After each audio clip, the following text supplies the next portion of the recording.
Welcome to the National Council of Supervisors of Mathematics, NCSM, Leadership in Mathematics podcast. NCSM is an organization supporting mathematics education leadership at the school, district, college, university, state, province, and national levels. Its membership constitutes an international force collaborating to achieve excellence in mathematics education. Be sure to visit the NCSM website at ncsmonline.org.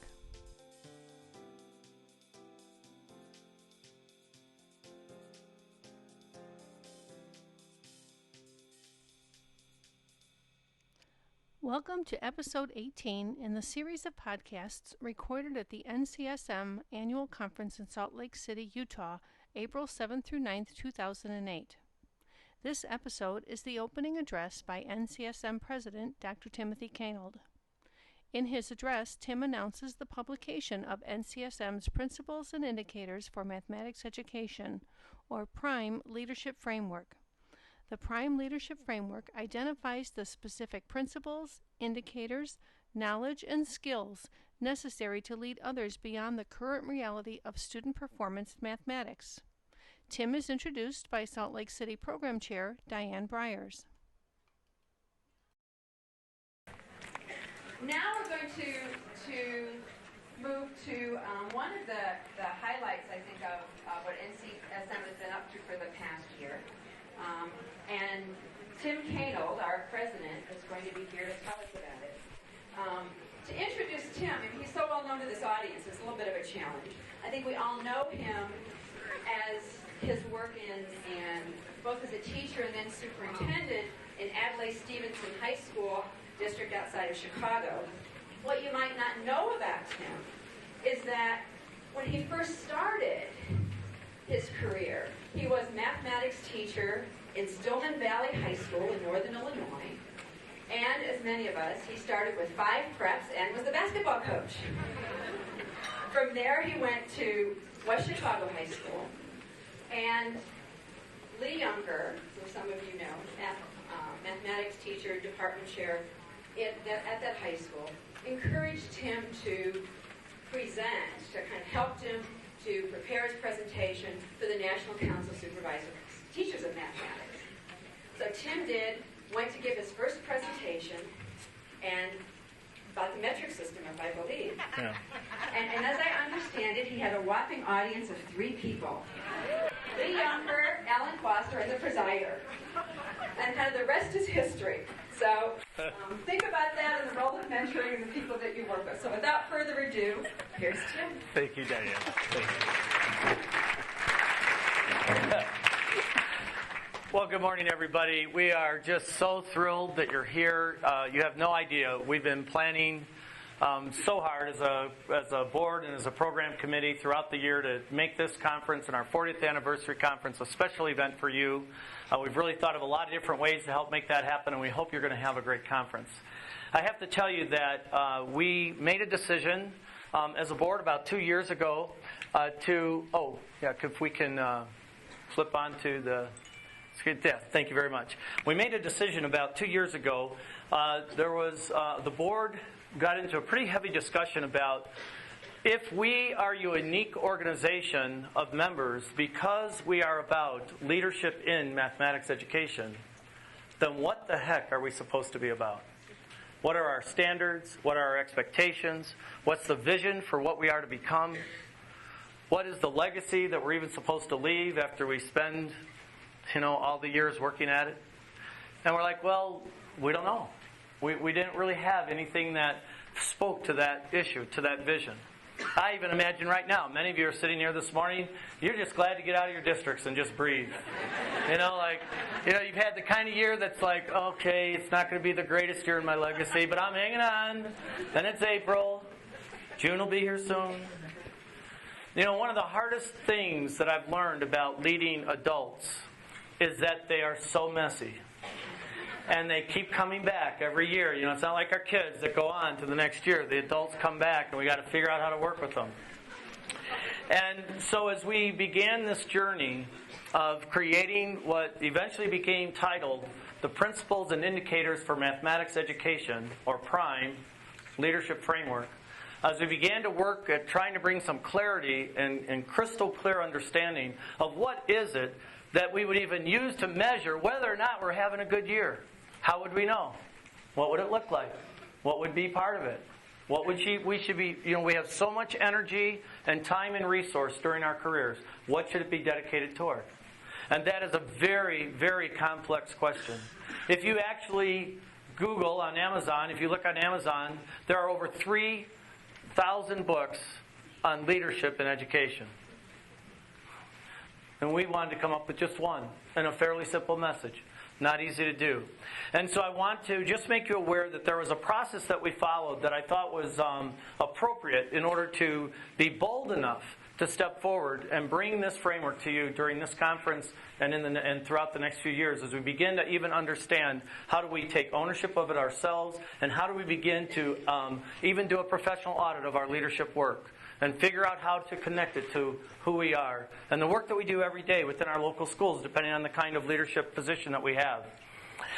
It would be very appropriate for me, before I get too far into this, to introduce to you some critical people, critical members in helping make this document come alive. As I indicated to you, the writing of the document itself, the framework, really started about 2 years ago, where just a small subcommittee of the board, consisting of Ruth Harbin-Miles and Don Balka and Ted Hull and Linda Gojek and a few others, got together to say, okay, what could this look like? And through that, we eventually extended that journey into an extensive and in-depth writing team of 12 people. And they kind of know it because in order for me to do this right, I had to warn them this morning and have them sit in the same spot. But I would like to just take a minute to let you know who the writing committee was that put this document together and to thank them personally because the work that went into this over the last few years has been tremendous. And so I'd like to thank the actual writers of the document. They couldn't all be here because of other conflicts they have. So if they're not here, I'll let you know that as I read their names. Please just hold your applause. We're going to ask them to stand there. Many of them are sitting over here to the right. And we're going to hand them a certificate. You don't get to see what it is, and you're not going to just kind of look at them. They're over there somewhere. Okay. First of all, Don Balka, and then Lori Boswell. Lori, I'd like to present her with her certificate. Also, John Carter. And John's on the NCTM board and couldn't be here this morning. Linda Fulmore. Linda. Henry Kepner. I think Hank Salt's tied up with their board. Steve Linewand. Steve, congratulations and thank you. Miriam Leva. And I'm not sure. Okay. Tammy Martin. Ruth Miles. Ruth is here this morning. Suzanne Mitchell. Thank you, Suzanne. Steve Victoria. Steve. And Gwen Zimmerman. Gwen. Thank you. These are the writers of the Prime Leadership Framework. Let's give them a big round of applause.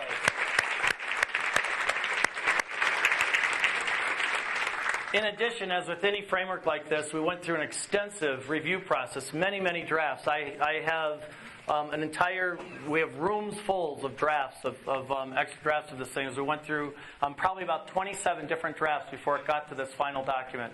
And so we had an extensive list of reviewers. And I would just ask anyone in the room right now, if you were involved in the review process, I know some of you are here, I saw Dorothy Strong and Diane. If you were involved in the review process, would you please stand? And at any level you were involved in the review process, please stand. All right. Thank you very much. Thank you. And finally,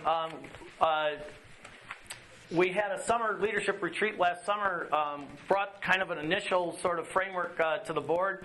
It got vociferously attacked, and we worked really hard to bring it to a whole nother level. And I just want to ask our current NCSM Board of Directors, if you would please stand for all of your work in the review process. Please stand and be recognized for the work to put this leadership framework together. Thank you. Okay. So anyway, there we go. So thank you. And I would say that as we walk through this today, I am not going to take you through the document. That's not what we're here for. We'll have breakout sessions during the conference that will help you with more of the details. But I want to help bring us to an understanding of why we have the document and what we hope it can do for each of us and for you and as you do your work. The opening epigraph on page 1, as we really began to analyze this, starts with this quote from Martin Luther King Jr. When he accepted the Nobel Peace Prize in 1964, he said that I refuse to accept the idea that the isness of man's present nature makes him morally incapable of reaching up for the eternal oughtness that forever confronts him. And as we began to think about this document, just as simply as I can tell you, it's an oughtness document. It's what we ought to become. It's what we ought to pursue. And I will tell you this, as you read it and you start working through it, and maybe some of you fell asleep to it last night, I don't know. But whenever you look at it, I will tell you that you will and I will be in general agreement about what's in it. You go, oh yeah, should be doing those things. But the truth is, we're not. The truth is, there's a gap. We aren't doing what we ought to do. We might be, but not every teacher, not every leader. Maybe those in this room, because you're here because you want to be oughtness leaders. So this really begins a document that pulls us forward and says this is what we ought to become. It just reminds me of last May, I had some really good friends who asked me to marry them. It was really pretty funny. I'm like, I'm not how do you marry somebody when you're not a minister? And they said, well, you can go online and somewhere in California, for $39, you can become an ordained minister. So I did. And got the little certificate. I think they're legally married. I honestly don't know. I mean, I signed a piece of paper. Who knows if it's really good. And maybe that's their fallback position. I'm not sure. But regardless, we are at the reception afterwards, and it was a lot of professional friends, a lot of our friends like this that are in this room. And several of them said to me this question at the bottom, Tim, do you think your best days are ahead of you or behind you? I thought, and they weren't really asking me, they were asking for my school district. I think my school district, the best days were ahead of us or behind us. And as I thought about it, and I have to tell you, in my entire leadership life, I've never asked that question. It never occurred to me that you wouldn't seek better days ahead. That you wouldn't seek next year being a better year than this year. More people reached, more students having access, more students having opportunity, more students being understood, more students meeting our high expectations, right? Never occurred to me that you wouldn't pursue that. But then all of a sudden I got nervous because I thought, well, how do I know? We're in a very interesting business. We're in something called the social sector. We don't make money. We're not in the business of making money. We're in the business of making children. So how do we know? How do we measure whether or not we've got better days than we had last year? As those leading the effort of mathematics education development in our country, how do we know? So that became an overriding theme in this document. I mean, it really is designed to provide a vision of what we ought to be so that better days will be ahead. So, in a nutshell, I guess to explain the essence of the document, it helps us understand what it means to have a voice in educational leadership. What are the things we should be about? As we were talking at the board level the last few days as we had our board meeting, it was kind of like, well, it's just 12 things. Don't get too nervous. We only have to be about 12 things. That's it. And then we have to do them really well. And then we have to not allow people to not do them. These 12 things about what we should be, this voice, our teachable voice, they're not negotiable. So it's going to be hard because we're going to have to figure out how to get it done. One of the important things to understand about Prime is a what document. It says what are the 12 things we must be about. It doesn't say how. That's another story. That's for you and me to help solve. That we're going to hope some of you will help us figure that out. Many of the presentations, much of the work that we're going to be doing here, many of the call for presenters next year in Washington, D.C. are going to ask you to help us figure that out. How do you do these things really well? How do we help other leaders learn how to do them well? So, last night, some of you were videotaped. You agreed to this, so I'm sorry. It's your fault. And so right now what I'd like to do is to present that video, I think.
I want to thank those of you that took the time to provide us with some of that insight, because I think that's the voice of many of you. I think a lot of you sitting in this room right now feel that way. It's why you're a member of NCSM. It's why you're proud to be a member of this organization. And it does mean something to you. And one of our gifts to you during this 40th anniversary conference is Prime. And so what I want to do is try to help unfold it just a little bit this morning as we then move through the conference and think about how it can impact us as leaders. The first thing I'd like you to do is I'm going to give you a second to do this. When I want your attention, I just want you to pair up with somebody. When I want your attention, I'm going to just ask you to raise your hand. If you'll raise your hand in the air, then everybody can get quiet. So this is the only activity we're doing in the next 30 minutes. So good luck. So here it is. I would like you to actually just turn to someone and relate to them the first comment up there. Who's just one person? Diane mentioned Lee Yunker. I would not be here this morning if not for that man. An NCSM member who took me by the coattails when I was 27 years old and said, you need to go talk in front of 3 people. Right? And then said, you need to start committing your life to some things. You need to stop just sloughing around. Step up. Do the job. So what I'd like you to do is just take a second to kind of turn to somebody and say, here's who first kind of called me to commitment as a math education leader. Here's who kind of sort of looked at me and said, you can do this. You need to do this. You need to start, because, this isn't easy. You need to start leading other adults. Who was that person for you? I'm going to give you about 1 minute, so go ahead.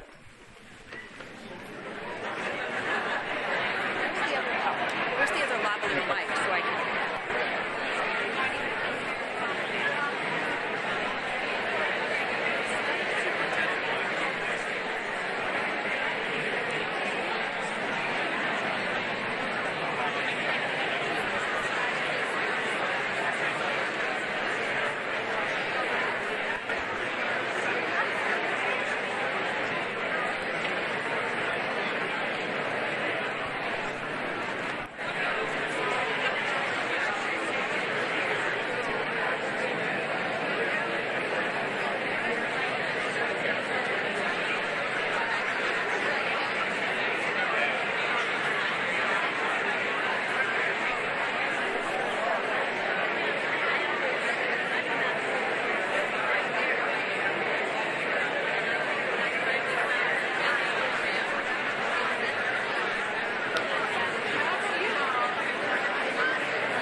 Okay, if I can have hands in the air. All right, wow. That was very good. Very good. You make a great class, although a little large. They say, just a side note, the ideal class size is whatever you currently have minus 3. And you get to pick the 3. So, all right. Anyway. In the beginning, the very, very beginning of the book, it opens with an epigraph from 2 very gifted writers on leadership, James Kozes and Barry Posner. And in it says that our leadership is a legacy of many. You are all here. You are the legacy of other people. You have others, just as Eric challenged us, that you will be touching. By taking that time to do that, 10 years from now, they're going to be sitting in this room as we train the next generation of math education leaders. Heck, we are the generation of math education leaders. So, when you think about that from that perspective, this really is a fundamental calling point of the document, because when you look at the second bullet up here on the screen, and we actually say, do we as leaders and stewards of mathematics education, and I will tell you, in the document, we don't ask it this nicely.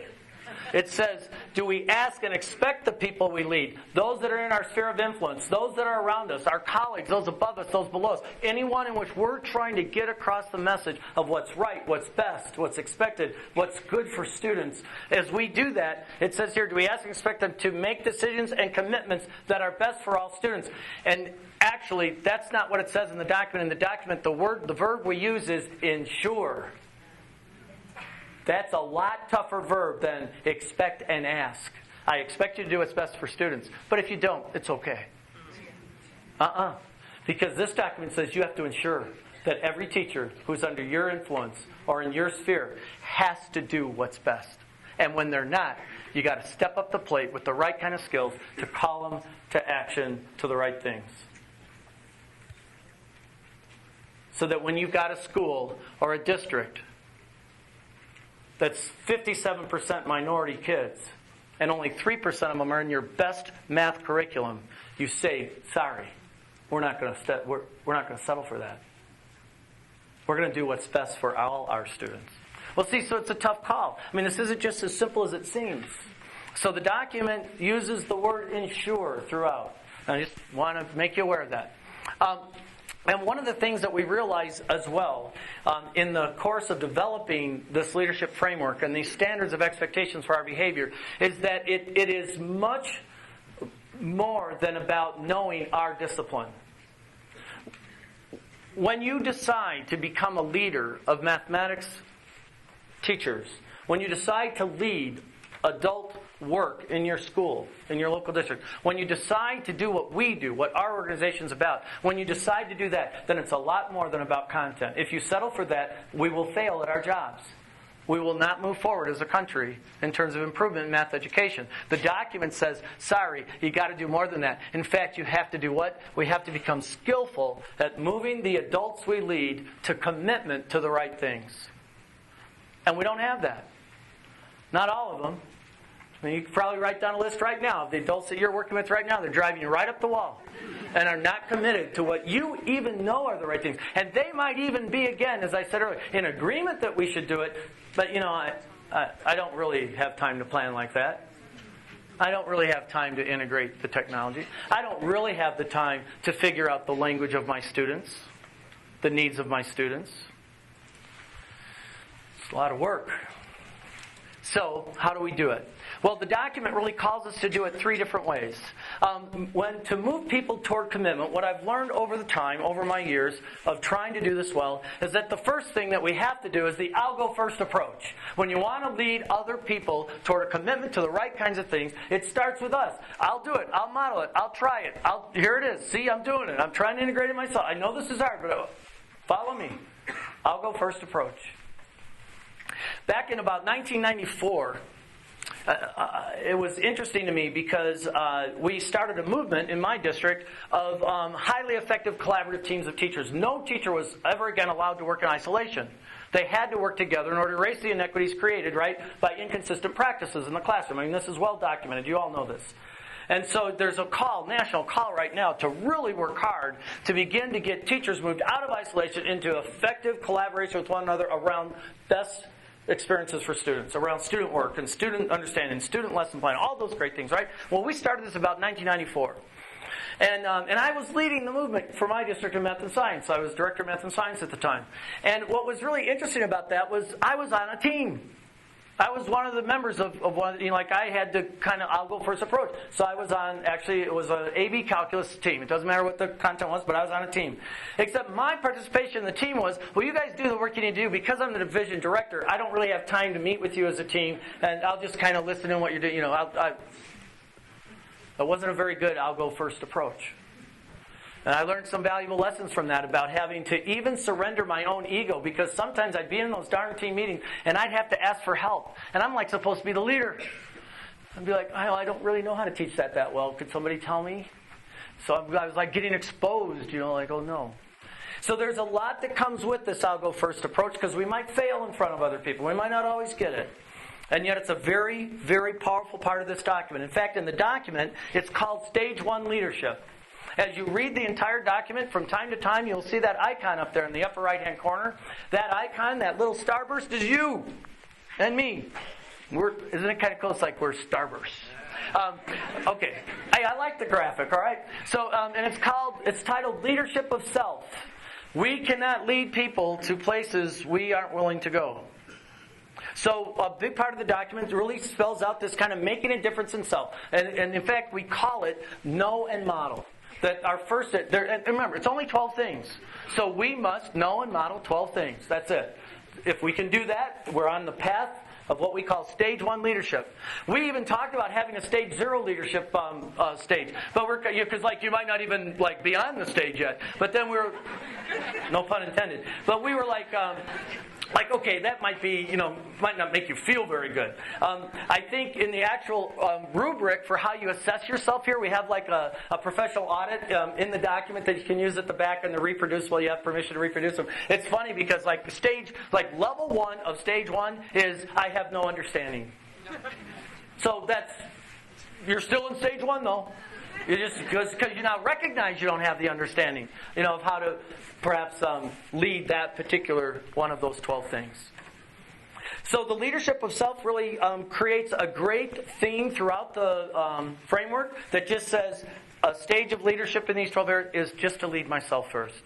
And by the way, we don't think it's linear. You could come here and be presenting. Many of you are presenting at this conference. That actually, as you'll see in just a second, is kind of like a stage 3 leadership. But that you will be experiencing things during this time that kind of takes you to stage 1 development. This kind of personal leadership and growth all along the journey. Our kind of personal desire to continue to learn. So the know and model stage. The second way that we can move others towards commitment, besides kind of the I'll go first approach, is what I refer to as it'll be so worth it to you approach. Now, I have to tell you, I don't like this approach much personally, because there is something deeply embedded inside of my soul that says you ought to do it just because it's good for kids, and that should be good enough. Some sort of this altruistic sense of our why are you in teaching then? If you don't want to do what's best for children on a day-in, day-out basis. Just the fact that we know it would make students learn at higher levels than ever before, you would want to jump off and just do it now. It doesn't work for a lot of adults. It doesn't work. They got to know. Why will it be worth it to me? So we have to figure that out. In each of these 12 areas, part of our problem is that we have to come up with that'll be a so worth it to you approach. In other words, what will be the benefits that will accrue for students, for the teachers, for even in 1994 when we said to everybody, no more isolation, no more private practice, no more shutting the door and doing your own thing, no more doing great things in one classroom while schmuck stuff's going on in another classroom. No more. We're going to have to come together and work together and make it work so that every child benefits. No more just it's about your students. It's about the whole course. It's about all the children in the grade level. It's about everything. No more. Really? Why? Why should we do that? What's the benefit to me? How will that make a difference? And I led for many years on the false assumption that you would do it just because it was best for children. That you were wired up that way just like I am. Truth is, many adults aren't. For many adults, teaching's a job. There's got to be something in it for them. It's not just about the kids, and you know this. I'm telling what I'm saying is true. So that's part of how we lead. We move others towards commitment by helping them understand how they will have benefits and efficiency and time management and the level of workload and the way that they can share and learn with each other eventually will create an incredible collaborative community. And here's what's true. You and I think, are human beings. By the very nature of being human, we are social. And there are tremendous benefits of being social when it's right, when it's done well, when it's done in a way that's healthy and constructive and supportive and trustworthy. So we have to learn how to create those conditions. But only around 12 things. So keep that in mind. It's just about 12 things. And here's what's even more important. And I have to tell you, it's not in me, this last part, too often. But Eric kind of spoke to it, didn't he? He kind of talked a little bit about some of the data that shows how certain levels of kids don't get access. Certain kinds of things aren't going so well. We have pretty good evidence that, at least in mathematics, our children 9, 12 are falling behind farther and farther and farther. If it's really true that 76% of the kids who have 4 years of high school math will actually graduate in 4 years, as Eric said, right? I think he said it. I think that was what he said. If not, I'm close. I think, well, then how do we do that K-12? How do we educate our teachers? How do we develop leadership that will make that happen? And what are the dangers of not committing to these 12 things? Do we understand those things? You know what I find amazing in many, many school districts is there's this kind of acceptance of the status quo. The acceptance of, here's about what the kids can give us, so that's what we get every year. And it takes your leadership to kind of sort of say to the adults that are leading the way, but couldn't it be just a little bit better? Ought it not be a little bit better? Ought we not be able to get more kids graduating on time? Ought we not be able to get more kids prepared for algebra in the 8th grade or the 9th or whenever? Ought we not be able to, whatever the issues are that are in front of you, couldn't we do that? What would it look like? Asking those tough questions. So there's kind of our responsibility to spell out the dangers. So keeping that in mind, for us, it's called Stage 2 leadership. Throughout the document, you see this kind of permeating theme that in these 12 things, it's our responsibility to reach out to Stage 2 leadership, or a Stage 2 of personal growth in us, which is making a difference in others. Now, we feel that probably Stage 1 is going to feel okay for almost everybody in this room, because Stage 1 is about you, and you can control that. But Stage 2 is about leadership of others. And notice a kind of cool icon. There you are on the circle, and there's a bunch of other little starbursts on the inside. So it's about, just like other people called you to commitment, it's like you now stepping out and saying, enough. Enough.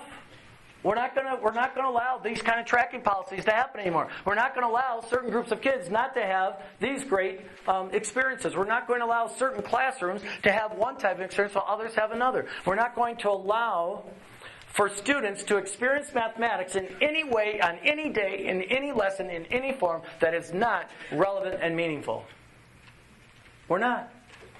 But that means we, as the leaders, have to actually develop and call other teachers, teams of teachers, administrators, towards full knowledge of how to do this. This person, as we've described it, is you and I would be respected for our interpersonal skills and commitment for leading this change. In the document, we call it the collaborate and implement stage, and we say it's non-optional for all of you in this room. It is non-optional. You want to be a math education leader in this country, then you must step up to Stage 2 leadership. You must step up to holding those that you work with and that you lead accountable in a way that they can hear, in a way that works, in a way that moves them toward the right kinds of things. The document itself is in 4 domains. I keep saying there's 12 things, but it's 4 domains. They are equity. It's a frontline piece. It has kind of equal footing with equity, teaching and learning, curriculum, and assessment. And we're kind of saying, you got to say, it's enough. We are going to have the right kind of ongoing, meaningful assessment happening in my area of influence. And if there's a teacher that's not doing that, we're not going to tolerate it. If there's a teacher that's not preparing best lessons and willing to participate in lesson study and observation and professional practice with others, we're not going to tolerate that. My leadership requires that it be a leadership of others. But only on 12 things. So again, it's a tough one. Now I will tell you that we do feel pretty strongly that there is a kind of stages of doing this well in the different areas, and that's all spelled out in the document. But the point of it being just that one way we call people to commitment is to require ourselves to do it. Wasn't that the end of Dr. Jolly's point in his story this morning? That we have an obligation not to turn our heads, not to ignore it. I will bet almost every single person sitting in this room right now has a colleague back home you need to talk to, and you haven't been doing it. You kind of been putting it off because you're just like going, they're going to get defensive. It's going to be bad. So here we go. Level 2 leadership. And then the third way that I think you can move others toward commitment to these 12 things is what we call, or what I call, the grander vision approach, or the bigger than me approach. The grander vision approach, the bigger than me approach, is to some extent in the local workplace saying to those we lead, don't you want to be part of something great? Why would we work so hard and settle for mediocrity? Jonathan Safier, who's done a lot of work on this in this area, says that the average school system, no matter how good you are, you're already slipping backwards. It only takes about 7 years to slide right out of greatness into mediocrity. Unless you're working really hard for a better future, for an oughtness day. Isn't that interesting? And I find it just compelling here. It's that we as leaders sort of say, here's what it could be like. Here's what we could do. Here's what kind of a grander vision, something bigger than us. If we could begin to get this down, we could have a blow your socks off school, and we have every reason not to. We're Title I, we're mostly minority, we're, high SES, low SES, however you want to interpret that. We have all kinds of problems, but we can still do it.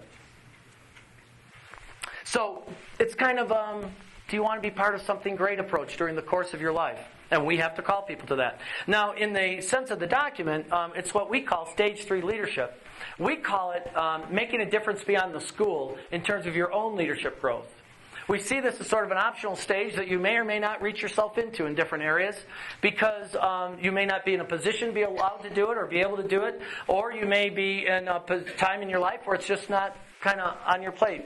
Because to some extent, this stage really gets at making a difference beyond the school.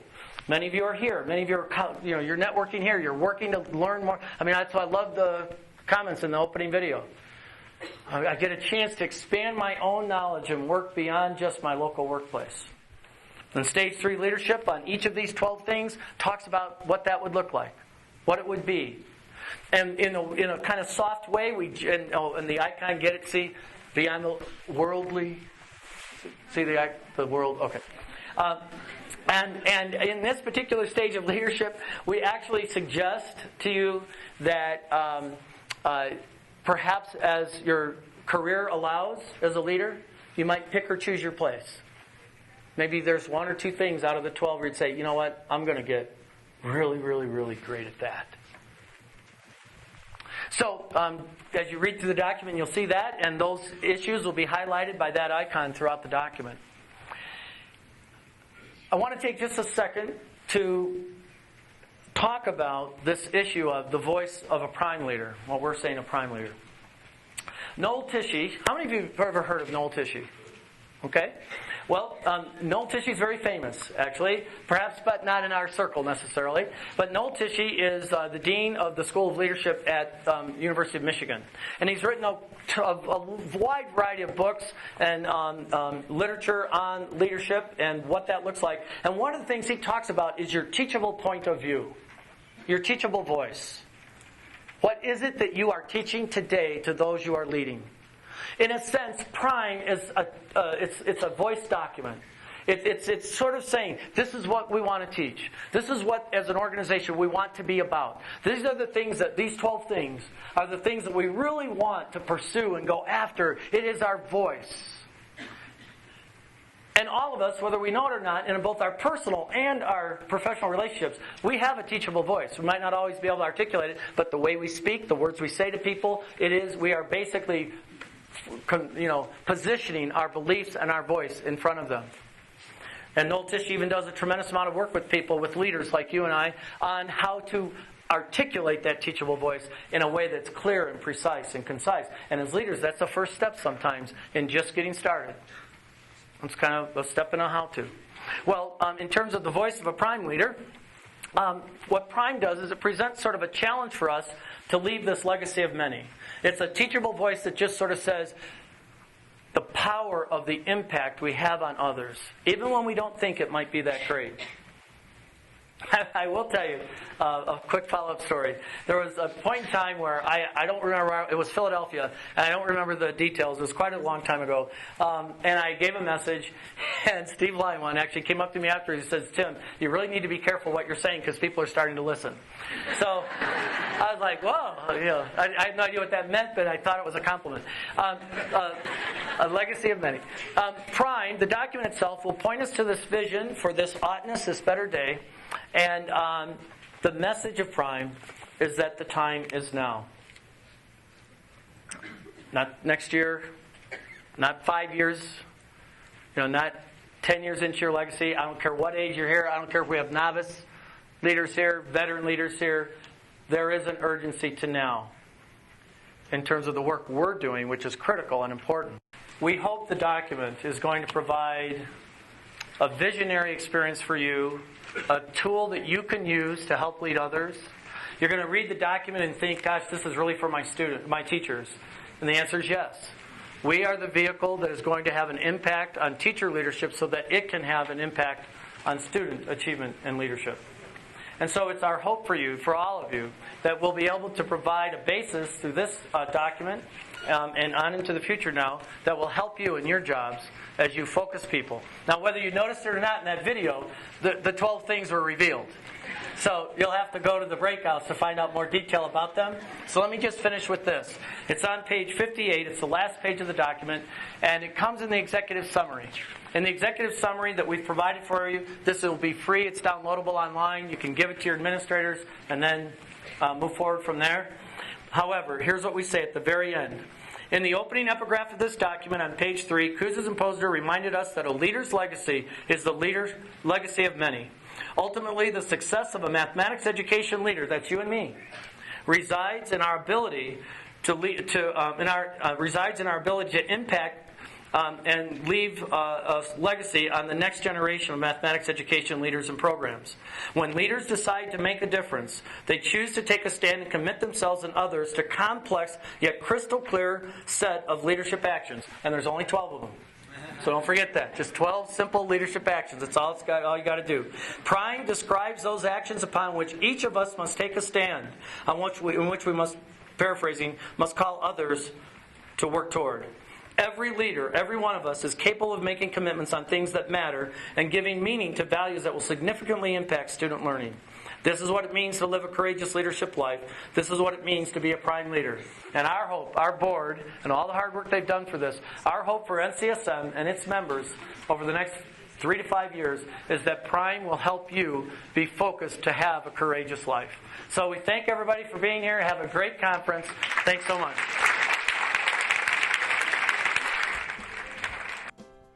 Be sure to tune in to our next episode, Girls Will Be Girls, Boys Will Be Boys, Teaching to Gender Differences by Bill McBride.